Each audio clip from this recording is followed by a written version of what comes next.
la mies es mucha y los obreros son pocos. ¿Por qué los obreros son pocos? Porque la gente no sabe para qué está en este mundo. Y vamos a la iglesia todos los sábados solamente esperando recibir y no dar. Pero nosotros venimos acá a la iglesia para compartir, para dar. No podemos estar toda nuestra vida esperando recibir. Tenemos que nosotros ministrar también la palabra del Señor a todos los que nos rodean.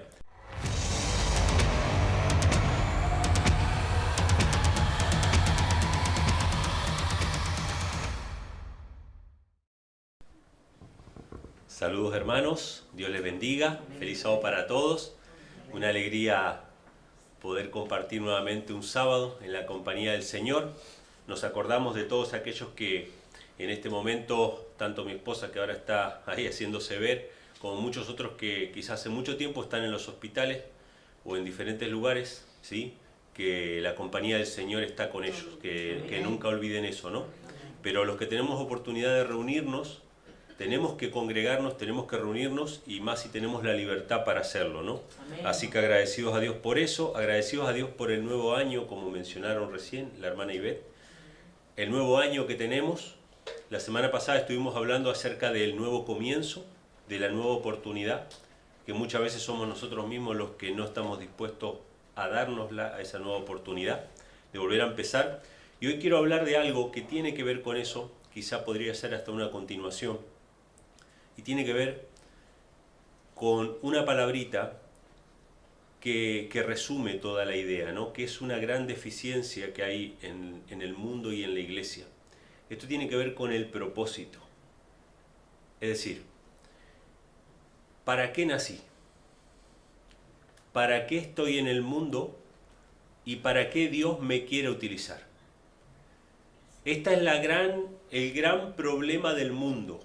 Por eso es que el mundo va tras de promesas, ¿no? La gente del mundo va tras la promesa de la fama, la promesa del dinero, la promesa del bienestar.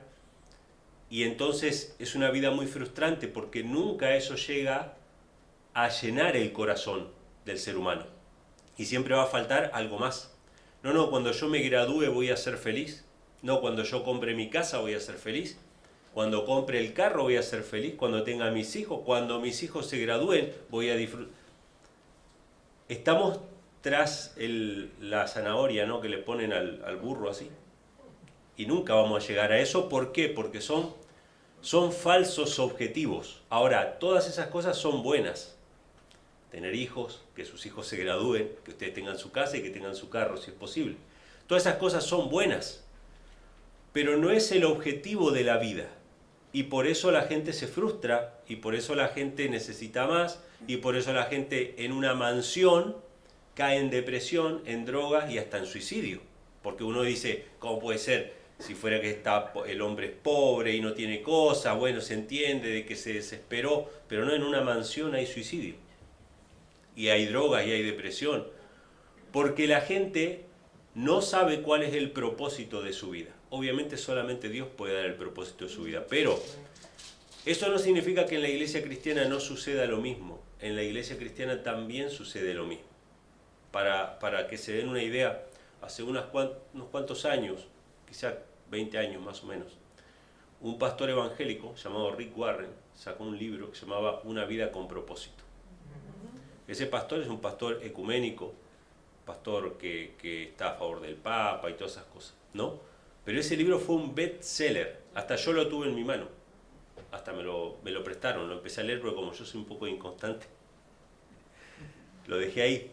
Pero ese libro fue un bestseller dentro de la iglesia. Significa que la iglesia cristiana no sabe para qué está. Necesita un propósito, está buscando, no tiene un propósito. Y escuchábamos recién las peripecias del apóstol Pablo, ¿no? Que esta lección está tremenda, cómo se inició ahí en Filipos, ¿no? El hombre tenía claro cuál era el propósito de él en la vida. Y no importaba nada más. Cuando uno tiene claro la meta, ¿para qué estoy yo aquí? ¿Para qué Dios me llamó? ¿Cuál es mi propósito? Hermanos, usted va a tener una vida gozosa, feliz, con paz, aun cuando esté en un cepo. ¿Sí? Aunque esté en la cárcel, porque nada le va a frustrar de sus objetivos. Sus objetivos son independientes de los logros del mundo o de la economía del país o de lo que fuera. Tenemos un objetivo. Ahora, lo que pasa con la iglesia es que hemos desviado nuestra vista de eso. Ahora, ¿qué otro beneficio trae saber cuál es nuestro propósito? Lo vamos a ver con versículos más adelante. Que no nos vamos a estar comparando con los demás. Esto es algo importante, hermanos. ¿Cómo comenzó el mal en el universo? Satanás queriendo ocupar un lugar que no le correspondía. Pero si nosotros entendemos para qué Dios nos ha llamado y sabemos el papel y el lugar que ocupamos en el servicio al prójimo, en este mundo, entonces nosotros no vamos a envidiar, no vamos a codiciar cuánta paz habría. Y muchas veces en las iglesias sucede esto, que hay peleas por el primer lugar. No es de extrañarse, la iglesia cristiana nació así, los discípulos peleando por quién iba a ocupar el primer lugar y no dándose cuenta de que ellos estaban para servir, ¿no? Entonces, me vino a la mente el primer ejemplo, no es para buscarlo ahora, pero el primer ejemplo que me vino a la mente fue el de una muchacha llamada Esther. Todos ustedes conocen la historia de la reina Esther. ¿Qué virtudes menciona la Biblia que tenía la reina Esther?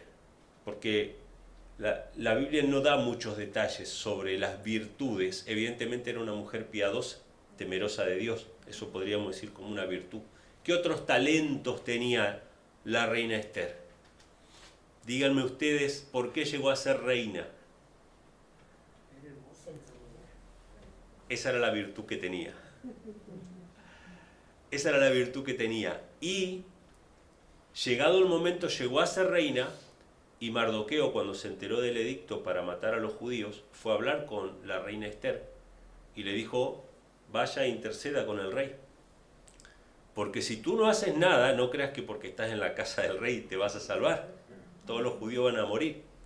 Y quién sabe, estas son las palabras, hermano, estas son las palabras importantes.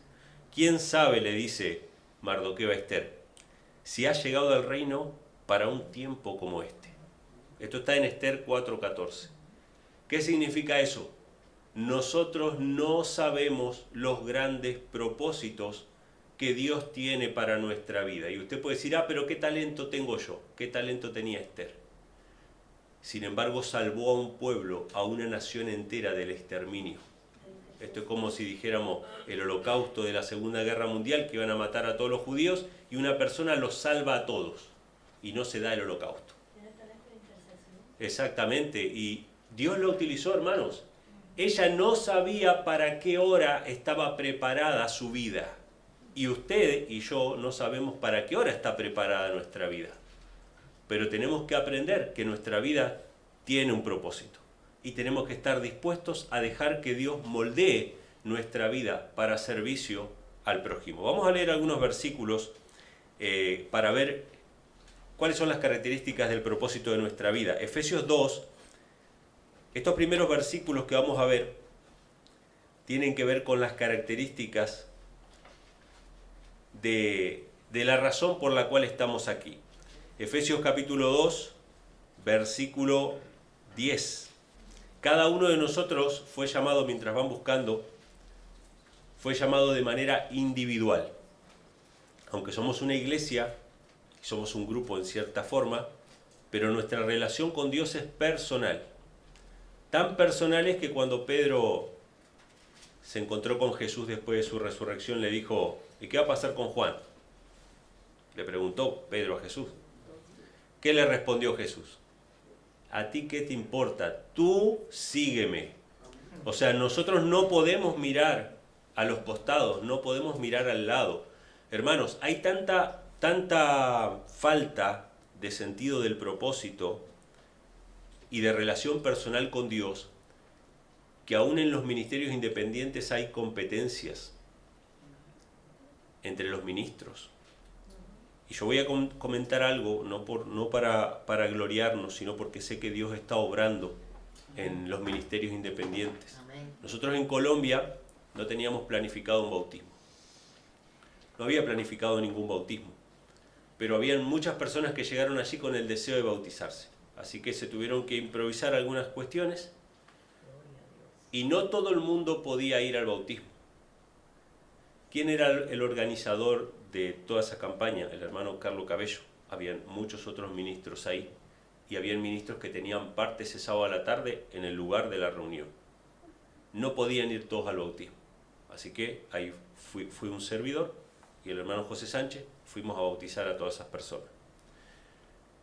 Yo les garantizo, mis hermanos, con dolor en el corazón, de que si hubieran sido otros ministerios, no hubiesen permitido que otros pastores bautizaran a las personas. Porque hay un deseo de control, hay un deseo de ser exaltados. Pero en la campaña Es Tiempo de Conocer a Dios, ninguno tiene problema con respecto a quiénes bautizan o quién no bautiza. No hay problema porque cada uno tiene un propósito, cada uno tiene un llamado personal. Imagínense, si fuera otro el que organizaba eso, y no el hermano Carlos Cabello, no es por exaltarlo a él ni nada por el estilo, probablemente hubiese cambiado la fecha o hubiese hecho algo para no permitir que otros que no fueran él bautizaran. ¿Sí? Entonces, hermanos, tenemos que buscar nuestro propósito con Dios. Efesios capítulo 2, versículo 10 dice: somos hechura suya, o sea, fuimos hechos por Él, creados en Cristo Jesús. Y fíjense, hermanos, las características de nuestro ministerio y nuestro propósito en este mundo. ¿Para qué? Para buenas obras, las cuales Dios preparó de antemano para que anduviésemos en ellas. Dice que Dios tiene preparado de antemano las obras que quiere hacer por medio de nosotros. Él quiere hacer una obra, hermanos, una buena obra, quizá como la de Esther, quizá como la del apóstol Pablo. A mí me gusta mucho la vida de Pablo y la vida de Lutero, me parecen dos vidas muy parecidas. Una vez un hermano, criticándome que yo hablaba de Lutero, me dijo: hermano, usted puede confiar en un monje católico que de un día para otro dejó de ser católico y ahora supuestamente no es católico. Yo le dije: mire, si usted puede confiar en un fariseo que de un día para otro dejó de ser fariseo perseguidor cristiano y se hizo cristiano, entonces yo puedo confiar en el testimonio de ese hombre, ¿no? Entonces me gusta mucho la vida de ellos porque ambos tenían ese deseo y esa necesidad de servir a Dios desde antes de encontrarse personalmente con Cristo, y lo hicieron a su modo. Pablo se hizo fariseo, el más estricto de todos, conforme a la ley, superaba a sus hermanos, era una persona celosa de la ley que hasta el punto de ir y perseguir a aquellos que supuestamente, según él, hablaban contra la ley. Pero él, a su modo, de manera equivocada, quería servir a Dios. ¿Qué pasó con Lutero? Lutero también tenía esa necesidad y fue a buscar a Dios en un monasterio, haciendo penitencias, sacrificios de todo tipo, porque hacen ese tipo de cosas, orando ahí en el frío afuera, o caminando, o yendo de rodillas en las peregrinaciones, y hay ciertas órdenes religiosas que hasta se autoflagelan y cosas por el estilo, buscando y no encontrando. Y ambos fueron guiados por Dios y fueron corregidos por Dios para que pudieran servirle y encontrar su propósito en la vida. Y estos hombres de Dios que empezaron con el pie izquierdo, o que hicieron las cosas a su modo, pero se dejaron moldear, cambiaron el mundo, porque Pablo y Lutero podríamos decir que son dos personas que moldearon el mundo como lo conocemos hoy, dieron a conocer el Evangelio a una gran cantidad de personas. Puede ser que en tu ministerio o en tu vida personal hayas pensado que servías a Dios de una manera, pero tenés que tener los oídos abiertos para que Dios pueda guiarte conforme a lo que Él preestableció, a las obras que Él preparó de antemano para que anduvieras en ella. Y no hay ninguna vergüenza con equivocarse, porque si hay algo en la Biblia son personas que se equivocaban y que hacían las cosas como les parecía, ¿no? Tiempo nos faltaría, como dice Pablo, de hablar de cada uno de ellos. Vamos a leer otro pasaje que está en Mateo capítulo 5, profundizando esta idea de que nuestro propósito tiene que ver con buenas obras. Nuestro propósito no tiene que ver con ser famosos, con agradarle a la gente, sino con buenas obras. Esto está en Mateo 5, versículos 14 al 16, pero nos agrega algo más sobre el propósito. ¿Cuál es la finalidad de ese propósito que Dios tiene? Tiene que ver con exaltar su nombre, tiene que ver con dar a conocer el carácter de Dios, tiene que ver con dar a conocer, reconciliar al hombre con Dios. Mateo 5, versículos 14 al 16 dice: vosotros sois la luz del mundo. Ustedes saben que Cristo es la luz del mundo, ¿no? Pero por extensión, su iglesia, si refleja el carácter de Cristo, es la luz del mundo. Una ciudad asentada sobre un monte no se puede esconder, ni se enciende una luz y se pone debajo de un almud, sino sobre el candelero, y alumbra a todos los que están en la casa. Verso 16. Así alumbre vuestra luz delante de los hombres, para que vean, ¿qué cosa? Vuestras buenas obras. Fíjense nuevamente, Dios tiene un propósito para nosotros, y es de buenas obras. Y dice, ¿para qué? Para que vean vuestras buenas obras, y no que los alaben a ustedes, o digan qué buenos que son ustedes, o qué santos que son ustedes, sino que glorifiquen a vuestro Padre que está en los cielos. Si quisiéramos resumirlo de alguna manera más sencilla, sería: nosotros somos las manos de Dios en esta tierra. Nosotros somos la voz de Dios en cierto sentido, que damos a conocer el mensaje, ¿sí? Tenemos una tarea, tenemos una misión, y el gran problema de la humanidad y de la iglesia es que todavía no sabe para qué está. ¿Para qué estoy aquí? ¿Cuál es mi propósito? Vamos a buscar un texto, hermanos, que está en Isaías 55. Y esto tiene que ver con dejarnos corregir, con dejarnos guiar por el Señor. No siempre la manera en que nosotros le servimos es la manera en que Dios quiere ser servido. Mientras van buscando Isaías 55, tenemos una tarea de dar a conocer el mensaje del Evangelio, de dar a conocer la verdad. Pero lo podemos hacer de diferentes maneras. Yo puedo predicar la verdad con el espíritu de la verdad o sin el espíritu de la verdad. Yo puedo predicar una letra muerta o puedo predicar, ¿no?, el espíritu, en el espíritu. Y a veces, hermanos, ¿qué pasaba, por ejemplo, ¿no?, con los fariseos y toda esta gente a la cual pertenecía el apóstol Pablo? Pablo era un fariseo. Ellos pretendían servir a Dios, pero ¿qué hacían en realidad? No entraban ellos ni dejaban que otros entren. Es decir, ellos estaban siendo un mal testimonio para todos los que le rodeaban. A veces nosotros no medimos las consecuencias de nuestros actos. Y esto es para bien o para mal, en ambos sentidos. Un pequeño acto de amor, de misericordia, de justicia, consuelo a una persona necesitada, puede traer una consecuencia que ni nos imaginamos. Nosotros decimos, estamos ayudando a este hermanito, pero en realidad ese hermanito trae después un montón de bendición atrás. Pero también un mal testimonio de nuestra parte, ¿sí? Nosotros no sabemos el abismo que puede producir. Y ojo, que lo estoy hablando desde alguien que ha dado un mal testimonio. O sea, todos aquí hemos dado, de alguna u otra manera, un mal testimonio. Y nosotros no sabemos a cuántas personas dañamos con eso, ¿sí? Vamos a leer Isaías 55. ¿Cuál es nuestra actitud, hermanos, ante Dios? Tenemos que tener nuestra mente abierta para que Él nos muestre.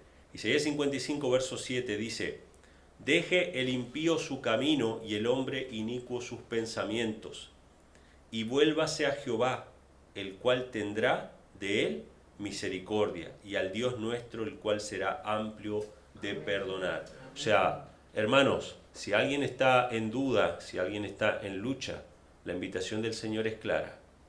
Deje el impío su camino, vuélvase a Jehová, Él es amplio en perdonar, Él se goza en perdonar. Verso 8, y acá viene lo importante: porque mis pensamientos no son vuestros pensamientos, ni vuestros caminos son vuestros caminos, dice Jehová. Como son más altos los cielos que la tierra, así son mis caminos más altos que vuestros caminos, y mis pensamientos más que vuestros pensamientos. Hermanos, esto implica de nosotros confianza en el Señor. puede que nosotros no tengamos claro para qué estamos, pero si depositamos nuestra confianza en Él, si permitimos que Él obre en nosotros, Él va a hacer que cumplamos el propósito de nuestra vida y que cumplamos la razón por la cual estamos aquí.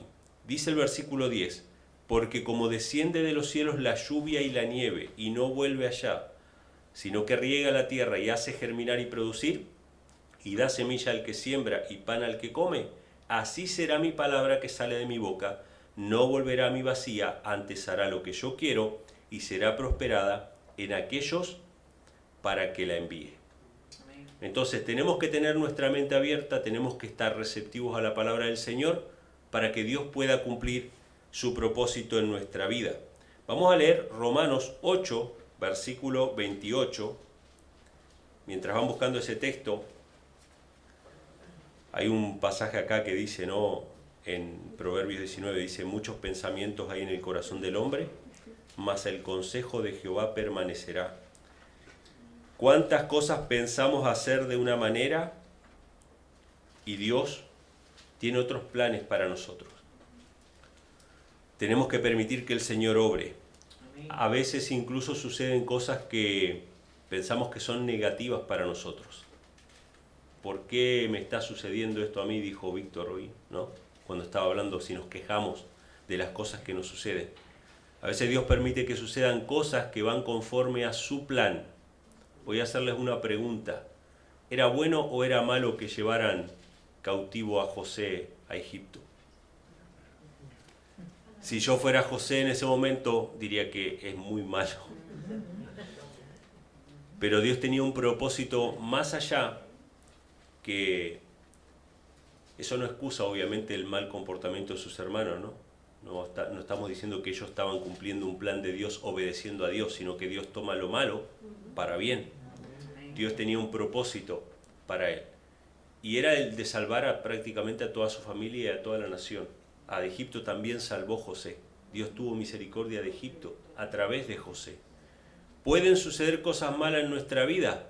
Sí, pero que quizás sean el camino que Dios ha trazado para que nosotros cumplamos nuestra misión. Dice Romanos 8, versículo 28, estuvimos leyendo versículos cercanos, ¿no? que los versículos siguientes que decían, ni la muerte, ni la vida, ni ninguna cosa creada nos podrá separar del amor de Dios. Pero fíjense lo que dice antes, el versículo 28, sabemos que a los que aman a Dios, todas las cosas les ayudan a bien. Esto es, a los que conforme a su propósito son llamados. Hay un propósito que Dios tiene para nosotros, cosas que no conocemos, las aceptamos. A los que aman a Dios, todas las cosas les ayudan a bien. Dios no es como los seres humanos. Nosotros, y a veces los seres humanos no son como nosotros nos imaginamos, inclusive, aunque los seres humanos sí son malos. Pero a veces un ser humano, un prójimo mío, un hermano, un familiar, me mira mal o no me saluda o qué sé yo, alguna cosa y yo pienso que él está enojado conmigo y capaz que ni siquiera está enojado conmigo. Pero con Dios es peor. Con Dios somos peores nosotros. Porque decimos, me pasó esto, me pasó aquello, significa que Dios me ha abandonado. Y no contemplamos que Dios tiene sus maneras de obrar. No contemplamos que Dios tiene un propósito para nosotros. Dios no es como nosotros. Dios no nos abandona simplemente porque una vez nos portamos mal. Él nos perdona. Si nosotros estamos dispuestos a estar en su compañía, ¿no? Tampoco nos puede obligar a estar con nosotros. Pero si nosotros queremos estar con Él, Él está con nosotros. Él no nos abandona. Muchas veces sufrimos desgracias, sufrimos cosas en nuestra vida y queremos buscarle una explicación. Es por este pecado, este pecado, este pecado, este pecado. ¿Por qué nació ciego este? ¿Por qué a Job le pasó lo que le pasó? Etcétera. Muchas veces acarreamos, obviamente, consecuencias de nuestros pecados, pero no siempre es así. ¿Sí? Tenemos que tener nuestra mente abierta para los propósitos de Dios. Vamos a ver, hermanos, en Primera de Pedro capítulo 4, en varios versículos vamos a leer, en realidad, vamos a leer en Pedro, vamos a leer también en Romanos, en Corintios, se nos habla acerca de los dones que Dios le dio a su pueblo. ¿Qué dones le dio el Señor a su pueblo para que veamos las características del propósito que tiene nuestra vida? Primera de Pedro capítulo 4, versículos 10 y 11 dice: cada uno según el don que ha recibido. ¿Sí? Primera de Pedro, capítulo 4, versículos 10 y 11. Cada uno según el don que ha recibido, ministrelo a los otros como buenos administradores de la multiforme gracia de Dios.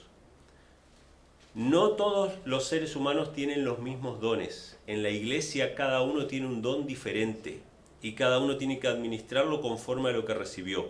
Y fíjense lo que va a decir en el 11. Si alguno habla, hable. Interesante, hermanos. ¿Se puede llamar al habla un don? Evidentemente sí, y eso no significa que porque todos hablamos, todos tenemos el don del habla. Pero evidentemente, sin necesidad de muchas cosas, recursos, inversiones, ni nada por el estilo, hay gente que está cumpliendo su ministerio hablando. Obviamente todos como cristianos tenemos la responsabilidad de predicar el Evangelio, pero hay personas que específicamente con el don del habla, ¿sí? Entonces dice, si alguno habla, hable conforme a las palabras de Dios. Si alguno ministra, ¿qué significa ministrar? Servir, un servicio. Si alguno sirve, que sirva conforme al poder que Dios le da, para que en todo sea Dios glorificado por Jesucristo, a quien pertenecen la gloria y el imperio por los siglos de los siglos. Amén. Fíjense, hermanos, hay básicamente, aunque hay una gran diversidad de dones y una gran diversidad de cosas que podemos hacer y que Dios nos llama a hacer, si tuviéramos que resumirlas, se resumirían en dos: hablando y sirviendo. Porque hablando no es solamente predicando, hablando es consolando a las personas, animándolas de manera personal.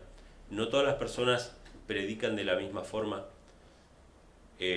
A mí me sale bastante natural hablar aquí en el frente, pero si yo estoy sentado con una persona me cuesta entablar la conversación. Pero hay personas que van en el bus o van al supermercado y se encuentran con una persona que la conocen por primera vez y ya le testificaron de 20 cosas.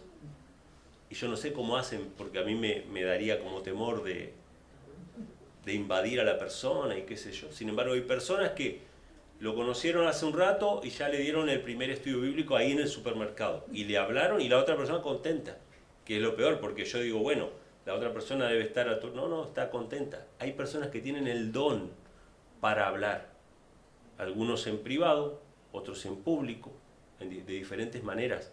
El don de la oración, orar por otros. Y después está el don del servicio, y el servicio es muy abarcante. Alimentar a los pobres, cuidar a las personas que están enfermas en los hospitales. Bueno, y cada uno en nuestro trabajo, ¿no? que tenemos un servicio que hacer. Entonces, fíjense que son dos cosas que se mencionan ahí, el don de hablar y de servir. Vamos a Romanos, capítulo 12, versículos del 6 al 8. Fíjense que se van a extender un poquito, o se van a detallar un poquito más esos mismos dones, pero un poquito más detallado, ¿sí? Romanos capítulo 12, versículos del 6 al 8. Dice, de manera que, teniendo diferentes dones. Esto es Romanos 12, versículos 6 al 8.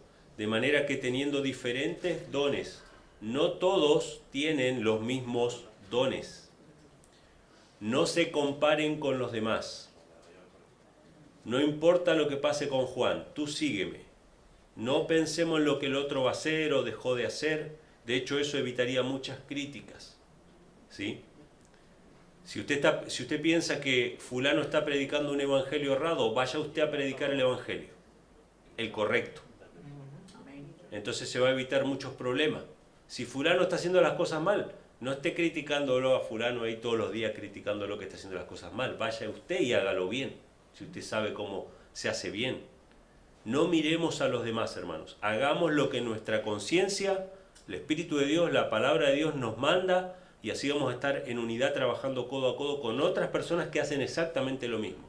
que sin mirar a quién están predicando el Evangelio.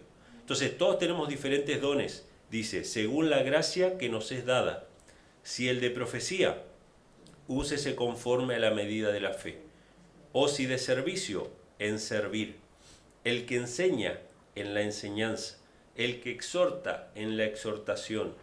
El que reparte, con liberalidad. El que preside, con solicitud. El que hace misericordia, con alegría.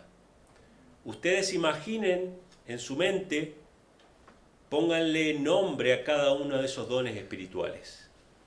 ¿Cómo se desarrollan, cómo se desenvuelven en nuestra vida cotidiana? ¿Hay necesidad de estos dones en el mundo que nos rodea? Claro que sí.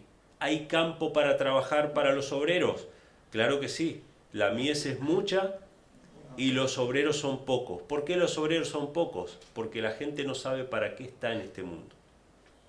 Y vamos a la iglesia todos los sábados solamente esperando recibir y no dar. Pero nosotros venimos acá a la iglesia para compartir, para dar. ¿Sí? No podemos estar toda nuestra vida esperando recibir. Tenemos que nosotros ministrar también la palabra del Señor a todos los que nos rodean. Dice 1 Corintios, vamos a buscar un texto más. 1 Corintios capítulo 12, versículos del 7 al 11. Este es un texto más. Son varios, si ustedes se fijan, que nos hablan acerca de los dones que Dios reparte en la iglesia. 1 Corintios capítulo 12, versículos del 7 al 11. Dice así, pero a cada uno le es dada la manifestación del Espíritu para provecho. Fíjense, ¿para qué es el Espíritu? Para provecho. Después va a decir, no para edificación del cuerpo de Cristo, pero es para provecho. ¿Sí? Para servir a otros. Después vamos a resumirlo de manera más tajante a ese propósito. Cada uno les da la manifestación del Espíritu para provecho, porque a este es dada por el Espíritu palabra de sabiduría, a otro palabra de ciencia, según el mismo Espíritu. Fíjense que siempre no es servicio y palabra, ¿no? A otro fe por el mismo Espíritu, y a otro dones de sanidades por el mismo Espíritu. Le voy a hacer una pregunta, hermanos. ¿Todos en la iglesia tienen don de sanidad? A uno una cosa, a otro otra cosa. Somos un cuerpo. A otro el hacer milagros, a otro profecía, a otro discernimiento de espíritu, a otros diversos géneros de lengua y a otro interpretación de lenguas. Pero todas estas cosas las hace uno y el mismo Espíritu, repartiendo a cada uno en particular como Él quiere. Yo siempre lo cuento, ¿no? Y lo digo que cuando yo entré a la iglesia yo pensaba dedicarme a cantar y a tocar la guitarra. No sé por qué se ríe Lizzy. Yo no veo nada gracioso, tenía potencial. Pero Dios me llamó a otra cosa. Dios me llamó a hablar. Yo no puedo negar eso, ¿no? Dios da diversidad de dones. Yo no puedo decirles acá, no, mire hermano, yo le voy a orar ahora y le voy a sanar. Yo no. Dios no me llamó a eso. Pero hay hermanos que sí, le han llamado a eso, ¿sí? A otras cuestiones. Entonces, si usted tiene claro el propósito por el cual Dios le llamó, usted va a estar en paz cumpliendo su propósito. Amén. Sin mirar a la derecha ni a la izquierda, ni si el otro lo hace bien, lo hace mal. Usted va a estar tranquilo, va a estar en paz, no se va a frustrar. No se va a frustrar porque Dios va a obrar por medio de usted, incluso sin que usted se dé cuenta, sin que usted lo busque. Va a ser de manera natural. Quiero leer un par de textos más que nos resumen. Si quisiéramos resumir, vamos a leer en Lucas capítulo 4, versículos 18 al 19. Si quisiéramos resumir, ¿qué significa el propósito de nuestra vida? ¿Para qué estamos aquí? ¿Con qué objeto Dios nos llamó? ¿Por qué Dios permitió que naciéramos vivos? ¿Por qué Dios permitió que hoy estemos vivos? ¿Qué Dios quiere hacer por medio de nosotros? El que no se ha reconciliado con Dios, obviamente hoy está vivo porque Dios quiere reconciliarse con Él. Ese es el primer objetivo. Usted no puede servir a otros si no está reconciliado con Dios. Primero es reconciliarse con Dios. Y segundo, usted tiene una misión en esta tierra. Puede que no la sepa cuál es, pero la tiene. Tiene que abrir su corazón, abrir su mente al Señor. Y cuando sepa claramente, avanzar por la fe. Y si recibe corrección, recibirla, aprender de los errores y mejorar. Amén. Todos nosotros nos hemos equivocado, todos los seres humanos se equivocan. Y todos tenemos que aprender en esta vida, ¿sí? Dice Lucas capítulo 4, versículo 18 al 19. Este es el ungimiento del Mesías príncipe. Dice, el Espíritu del Señor está sobre mí. Esto fue en la ocasión del bautismo de Cristo, ¿no? Por cuanto me ha ungido para dar buenas nuevas a los pobres, me ha enviado a sanar a los quebrantados de corazón, a pregonar libertad a los cautivos y vista a los ciegos, y a poner en libertad a los oprimidos, y a predicar el año agradable del Señor. Hermanos, ¿cuál era la misión de Cristo en este mundo? Bien clarito, ¿no? Buenas nuevas a los pobres, sanar a los quebrantados, libertad a los cautivos, vista a los ciegos, libertad a los oprimidos. Su vida era una vida de servicio, una vida de testimonio acerca del amor de Dios de manera práctica hacia aquellos que le rodeaban. Si ustedes quieren anotar un texto que está en Hechos 10, 38, se lo resume de esta manera al ministerio de Cristo. Dios ungió con el Espíritu Santo y con poder a Jesús de Nazaret, y como éste anduvo haciendo bienes y sanando a todos los oprimidos por el diablo, porque Dios estaba con él. Lo mismo que leímos anteriormente, Dios me ha ungido para proclamar las buenas nuevas, abrir los ojos a los ciegos, etc. Se dice en Hechos de los Apóstoles de manera más sencilla. Dios ungió con el Espíritu a Cristo porque anduvo haciendo bienes y sanando a todos los oprimidos por el diablo. ¿Cómo pudiéramos resumir el propósito de nuestra vida en esta tierra? Aliviar el sufrimiento humano. Vivimos en un mundo en el cual estamos todos condenados al sufrimiento. No solamente sufrimiento físico, padecimiento físico que podemos tener algún dolor, una cosa así, una enfermedad, sino el padecimiento más profundo que está en el corazón. ¿Y cuántas herramientas, cuántos recursos se necesitan para ayudar y aliviar el sufrimiento humano? Hablar y servir. Amén. Lo tenemos en nuestras manos, lo tenemos en nuestra boca. No se necesita mucho, mis hermanos. Quisiera mencionar algunos puntos que me vinieron a la mente mientras preparaba este tema. ¿Cómo podemos aliviar el sufrimiento de los demás? ¿Con palabras? No se necesita mucho para eso. Jesús predicaba, en sus sermones traía paz a los corazones que estaban cargados, les traía alivio, les hacía saber que Dios los amaba. ¿Qué tan complicado puede ser decirle a alguien que Dios lo ama y que Dios no lo ha abandonado? Hermanos, yo he pasado algunos momentos tristes en mi vida y un día recibí un mensaje de texto en el teléfono que decía simplemente, ya creo que decía, todo pasará, Dios está con usted. Simplemente me dijo, Dios está con usted, y esas palabras fueron un bálsamo para mí. Nosotros no sabemos cómo podemos ser utilizados por el Señor. No tenemos que invertir grandes sumas de dinero, no tenemos que hacer grandes sacrificios. Podemos servir a otros hermanos que están pasando por momentos de dolor. ¿Se puede servir a Dios con cantos? ¿Qué hizo el rey David para ahuyentar a los demonios que atormentaban al rey Saúl y tratar de aliviar su sufrimiento?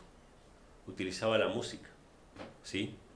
O sea que la música y el canto realmente es un servicio a Dios. Con acciones de todo tipo, con donativos se puede servir a Dios. Qué interesante ese punto, ¿no? Hay misioneros que se van a otros países, trabajos de evangelismo que se hacen en diferentes lugares. Yo no puedo ir allá, tengo mi trabajo, tengo mi familia, no puedo abandonar todo e irme. Pero ¿qué puedo hacer yo? Donativo. Y personas que están padeciendo necesidad, donativos. Es un servicio. Hermanos, ustedes saben que una de las historias de amor y misericordia más recordadas de la Biblia es la del buen samaritano, ¿verdad? Todos saben lo que pasó. fueron los levitas, los sacerdotes, pasaron de largo, había un hombre ahí tirado, muriéndose. Todos pasaron de largo, pero un samaritano paró ahí para hacerse cargo. Lo vendó, hizo lo que pudo, vamos a decirlo como es, hizo lo que pudo. Lo vendó, lo atendió, pero cuando él ya no pudo cuidarlo, ¿qué hizo? Lo llevó a una posada y le pagó a una persona para que lo cuidara. Eso también es parte del servicio que nosotros hacemos. Puede que usted no tenga el don de sanidad, quizá usted no pueda hacer el trabajo de cuidar a un enfermo, pero puede aliviar a ese enfermo con un donativo para que otra persona lo cuide. Y esa es la misma obra del buen samaritano. Y algo interesante, él tenía con qué pagar. Porque era una persona que trabajaba, tenía recursos, ¿sí? No se disocia nuestro trabajo del servicio que podemos hacer al prójimo, ¿sí? Entonces, podemos dar consejos. ¿Con la comida se puede servir a Dios? ¿Qué le llevaron a Jesús para alimentar a una multitud? 5 panes y 2 peces. Y me acordé de vos, Airol, cuando preparaba el tema, que ella dio su testimonio. Dice, acá en esta iglesia me dejan cocinar para los hermanos. Ella quería servir a Dios a través de la comida, ¿sí? ¿Y se puede servir a Dios con una sonrisa? Ahí me acordé de Vicky, que yo siempre le pido a Dios que guarde la sonrisa de Vicky. Que cuando llegó acá a Biel, Vicky se sentó ahí al lado a charlar con él. Así que se puede servir a Dios, hermanos, de muchas maneras. Así que si todavía no sabemos para qué estamos, preguntémosle al Señor. Abramos nuestro corazón y dejemos que Él obre en nuestra vida. Que Dios le bendiga. Amén.